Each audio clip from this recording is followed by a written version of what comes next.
Hi, welcome to Anjali's food court. ഇന്ന് നമ്മളൊരു അടിപൊളി സോസേജ് കറിയായിട്ടാണ് എത്തിയിരിക്കുന്നത്. അപ്പോൾ സോസേജ് മിക്കവർക്കും ഇപ്പോൾ നാട്ടിലൊക്കെ കിട്ടുന്നുണ്ട്. അതുകൊണ്ട് തന്നെ ചപ്പാത്തിക്കും ചോറിനും ഫ്രൈഡ് റൈസിനും അതുപോലെ തന്നെ നെയ്ച്ചോറിനും എല്ലാം കൂട്ടാൻ പറ്റുന്ന അടിപൊളി ഒരു ഐറ്റമാണ്. അപ്പോൾ അതിന് വേണ്ടിയിട്ട് ഞാൻ സോസേജ് എടുത്തിട്ടുണ്ട്. ഒരു 8 സോസേജ് ഇതുപോലെ റൗണ്ട് ചെയ്ത് കട്ട് ചെയ്തെടുത്തിട്ടുണ്ട്. ചെറിയ സോസേജ് ആയിരുന്നു കേട്ടോ. പിന്നെ ഇഞ്ചി, പച്ചമുളക്, വെളുത്തുള്ളി, സവോള, അതുപോലെ തന്നെ തക്കാളി, ഇത്രയും ഐറ്റംസ് കുനുകുനാന്ന് അരിഞ്ഞിട്ടുണ്ട്. അപ്പോൾ ഈ ഒരു 8-9 സോസേജിനുള്ള അളവ് പറഞ്ഞുതരാം.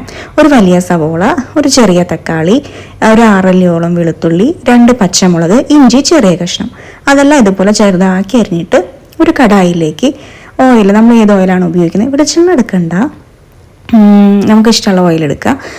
ഞാൻ ഗോൾഡ് വിന്നറാണ് എടുത്തിരിക്കുന്നത്. അതൊരു ഏകദേശം ഒരു 1.5 ടേബിൾ സ്പൂണോളം ഒഴിച്ചിട്ട് നന്നായിട്ട് ചൂടാകുമ്പോൾ ഈ വക ഐറ്റംസ് ഒക്കെ ഇട്ടിട്ട് നന്നായിട്ട് ഇളക്കി വഴറ്റിയെടുക്കുക കേട്ടോ. കരിയാതെ നോക്കണം. അപ്പോൾ ഇതിൻ്റെയൊക്കെ പാകം എന്ന് പറയുന്നത് നന്നായിട്ടൊന്ന് വഴന്ന് വരുന്നത് അത്ര മതി. അപ്പോൾ അതൊന്ന് വഴന്ന് വരട്ടെ കേട്ടോ. അപ്പോൾ അതിന് ശേഷം ബാക്കി പരിപാടികൾ പറയും.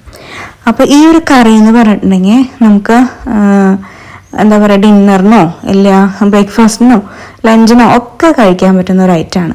പിന്നെ ബ്രെഡിൻ്റെ കൂടെയാണെങ്കിലും നല്ലത് തന്നെയാണ് കേട്ടോ. അപ്പോൾ ഇതൊന്ന് വഴന്ന് വന്നപ്പോൾ ആദ്യം കുറച്ച് മഞ്ഞൾപ്പൊടി ഇട്ട് കൊടുത്തു. പിന്നെ ഇട്ട് കൊടുക്കുന്നത് മല്ലിപ്പൊടിയാണ്. മല്ലിപ്പൊടി 1 ടീസ്പൂണോളം, പിന്നെ ഗരം മസാലപ്പൊടി 1 ടീസ്പൂണോളം ചേർത്ത് കൊടുത്തു.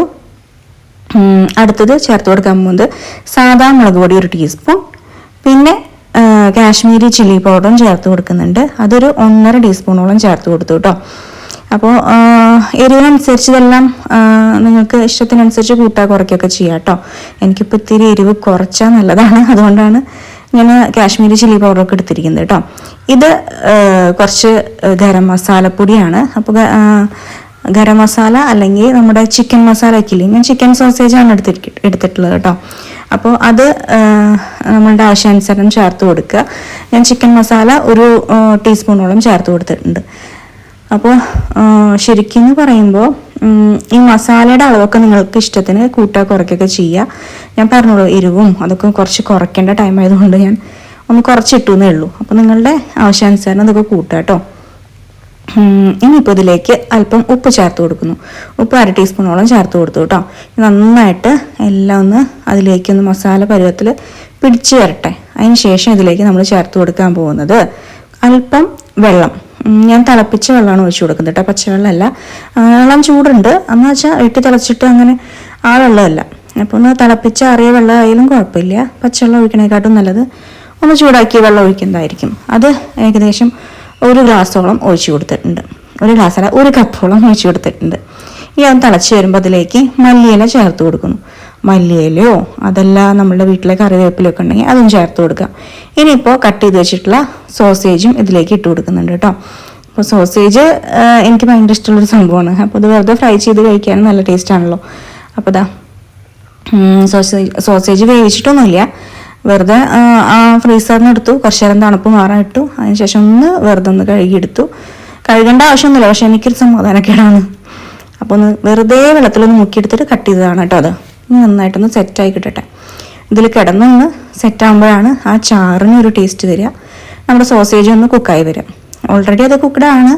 ഇത് വേറെ ഒന്നും ചെയ്യേണ്ട ആവശ്യമില്ല, വേവിക്കേണ്ട ആവശ്യമൊന്നുമില്ല. അപ്പോൾ ഒന്ന് സെറ്റായി കിട്ടട്ടെ കേട്ടോ. അത് കുറച്ചും കൂടി ഗ്രേവിയൊക്കെ വേണമെങ്കിൽ നമുക്ക് കോക്കനട്ട് മിൽക്ക് പൗഡറൊക്കെ ചേർത്ത് കൊടുക്കാം. അപ്പോൾ എനിക്ക് തിക്കായിട്ടാണ് വേണ്ടത്. നമ്മളുടെ ഇത് റെഡിയായി കഴിഞ്ഞു.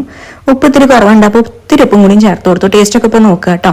അപ്പോൾ ഇത്രയേ ഉള്ളൂ, അടിപൊളി സോസേജ് കറി റെഡി ആയിട്ടുണ്ട്. എല്ലാവരും ട്രൈ ചെയ്ത് നോക്കിയിട്ട് അഭിപ്രായങ്ങൾ അറിയിക്കുക. ഞാൻ നല്ല ചപ്പാത്തിയുടെ കൂടെയാണ് കഴിക്കാൻ പോകുന്നത് കേട്ടോ. അപ്പോൾ എല്ലാവർക്കും നമ്മളുടെ ഇന്നത്തെ ഈ റെസിപ്പി ഇഷ്ടമായെന്ന് വിചാരിക്കുന്നു. അപ്പോൾ പതിവ് പോലെ എന്താ ചെയ്യേണ്ടത്, കമൻറ്റ് ചെയ്യുക, ലൈക്ക് ചെയ്യുക, ഷെയർ ചെയ്യുക. ചാനൽ കണ്ട് ഇഷ്ടപ്പെട്ടാൽ സബ്സ്ക്രൈബ് ചെയ്യാൻ മറക്കരുത് കേട്ടോ. അപ്പോൾ ഈ നല്ല നല്ല റെസിപ്പീസും വ്ളോഗ്സും ആയിട്ട് വേഗം തന്നെ വരുന്നതായിരിക്കും. Tata, thank you.